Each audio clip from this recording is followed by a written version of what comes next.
Tragedy at a nightclub in Fort Myers, Florida, following a shootout that left at least 2 people dead and more than a dozen wounded. It happened during a party for teenagers, with some of the victims as young as 12 years old. The shooting comes 6 weeks after the terror attack at the Pulse nightclub in Orlando. But law enforcement officials tell Fox last night's shooting appears to be gang-related with no connection to terrorism. Police say 3 suspects are in custody and the area around the nightclub is secure.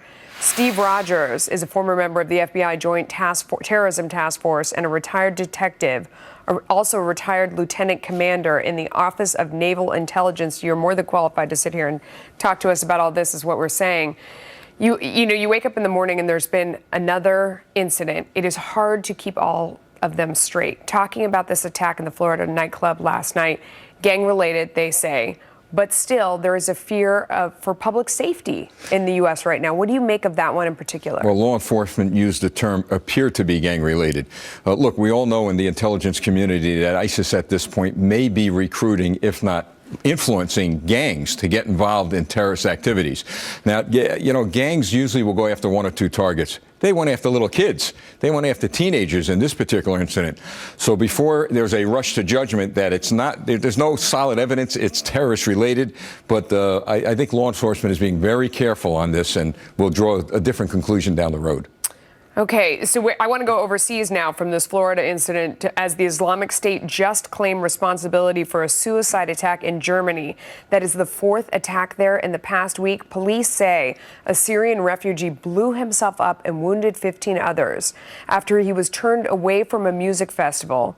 It comes after a deadly machete attack in southeastern Germany and a shooting rampage at a Munich mall on Friday.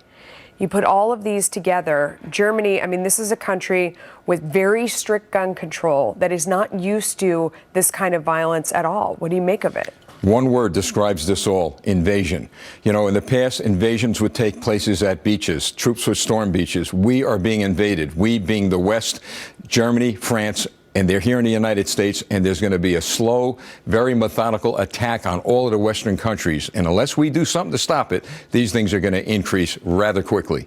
But, I mean, as somebody who's used to dealing with this on a terror and on a national level, you look at these refugees that are coming in from Syria. 1.1 million have come into Germany in the last year. I remember, a year or 2 ago when we were looking at the pictures of what was happening to people in Syria needing to flee their homeland and go somewhere else. They have to go somewhere. There are good people mixed in with the Trojan horse that is coming in as well. How do you sort through all of it as a law enforcement person? You can't sort through all of it. The fact of the matter is you could have a safe zone in Syria. You could keep them where they are and have our U.S. military protect them. Right now, we don't know who's coming here. We're finding out who's coming here, and a lot of bad people are coming here. And they're here with one mission in mind: to take us down. So we have to set up a process to keep them where they are, to protect them with our military, and then a very, very methodical way of processing them into some of the countries that we want to bring them into. But we're creating a serious public safety problem for our nation right here. For people at home, it feels like these things are happening with greater frequency, especially when you look at the numbers, 4 last week in Germany alone. Is it because we're covering it now and the media were focused on it because of the presidential election, or is it happening more frequently? Oh, it's definitely happening more frequently, and it's going to be increasing more frequently because there is no response from the Western world. We send sympathy cards, there's committee hearings, the president gets on television and tells us how bad he feels. There needs to be a very strong, multi-level response from the military, from the State Department, and then your local police. Steve Rogers, thanks for your insight. John. Well,